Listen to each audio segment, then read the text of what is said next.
Yes, good evening, Jason and Richard. I want to thank you both for the incredible work you're doing.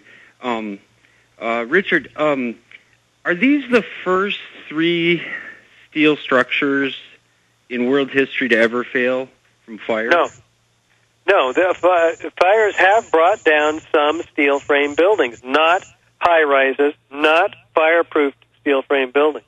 And they've never taken out, hold on, let me say this, they've never taken out the actual infrastructure, in other words, the mesh of the building completely, correct? I forgot the word high-rise structures. I'm sorry. Are these, let me rephrase that. So are these the first 3 steel high-rise structures in world history to ever fail from fire? Yes. Okay, well, why is there not an investigation just on that basis alone? Well, there have been investigations, but they're so heavily controlled, and just like, Richard stated in the very beginning, 99.8% of the steel at the World Trade Center was immediately shipped over to China. By the next day, Giuliani had trucks with GPS markers on them taking the steel out. One gentleman decided to take an extended lunch break and go off of his route, and he was immediately fired. This is all about compartmentalization and a highly controlled operation to cover up what really happened on 9/11. And I don't know if we're ever in this country going to see a legitimate investigation into 9/11. We just have to keep striving for one and waking people up to the facts that actually happened that day. I thank you for the call, Paul. Jason. Yes, sure. Jason, I have one question for Richard. Sure.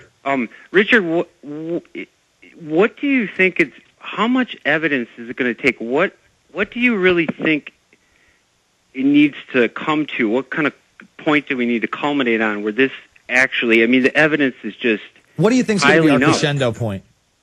When will there actually, when will this start? It'll start as soon as enough of us call our congressman, get off our butts, send the AE 911truth.org link to every architect and engineer that we can find and everybody else that we know. It's a ground root bottom-up organized effort, nothing short of a peaceful revolution in this country. And we all have to get involved. It shows you how much control there is when the media and the Congress will not pick this up and do a real investigation. Absolutely. I can't give you a date. Yeah, no one can give a date. I really think that there's going to be a huge resurgence in 9/11 Truth on the 10th anniversary of 9/11, as long as there isn't any more false flag terror in this country and we still have a country left. So I think that we have to keep building up to that point. The 2009 anniversary is really just around the corner at this point.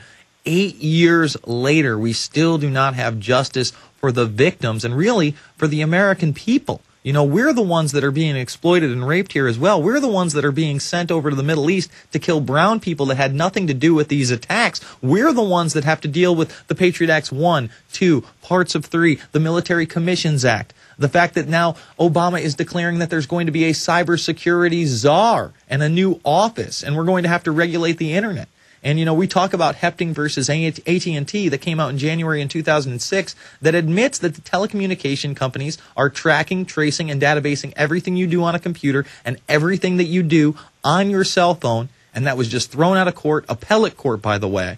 Last week, June 4th, it's actually almost 2 weeks ago, June 4th, they threw it out and said, you know what? Bush can declare retroactive immunity on his entire administration. Completely illegal, completely insane, completely outside the Bill of Rights and Constitution. Let's go to Kyle in Illinois. Kyle, you're on the line. How's it going, Jason? I'm all right. I just want to say a great program. And, Richard, I heard your conversation on George Norrie about a week ago, I believe it was, and that was a great program, if anyone saw that. Thank you. Yeah, it was really great. I tried getting on, but I couldn't. I guess I have 2 little points, not too big of a, conversation to, get into, but one thing, William Rodriguez, has he been affected with you in this process of getting the architects and stuff like that, what happened in the basements? I don't quite completely understand your question. He clearly documents the explosions in the basements. In fact, before the planes hit. And this is documented by the government's own information, which is on journalofnine11studies.com, this seismic evidence. Hey, Kyle, I got to let you go because of your phone connection, but let me also point out that his supervisor, Anthony Satalamesia, did a lecture and an interview with me. I think it was back in 05 or 06 now, that I include as an extra on Fabled Enemies, and you can see it on the internet for free. It's over at prisonplanet.tv as well, where he clearly talks about these same explosions that William Rodriguez has been talking about for years prior to the plane strike. Let's go to Chess in San Diego. Chess, you're on the line. Or it might be South Dakota. I'm sorry. Chess, you there? Jason and Richard Gage, your work is just incredible. I've been following it. In fact, we bought 50 of your CDs from you guys, or the DVDs.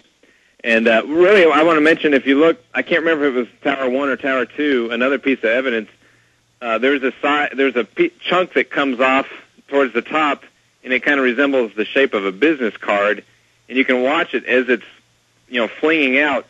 It's got this dust cloud, and the whole chunk itself evaporates that way, too. I mean, you know how you said in your video pieces are being flung 500 feet away?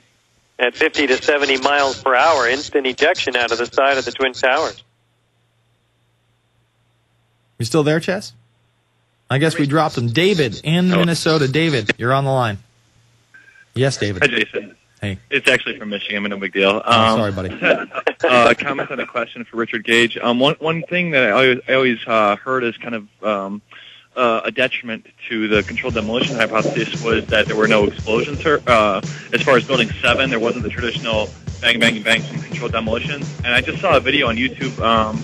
It's called Building 7 is Exploding, and you can actually very clearly hear the bang, bang, bang. Listen, we're going to talk about that on the other side. I thank you for the call. We're going to talk about those explosions at Building 7 and much more.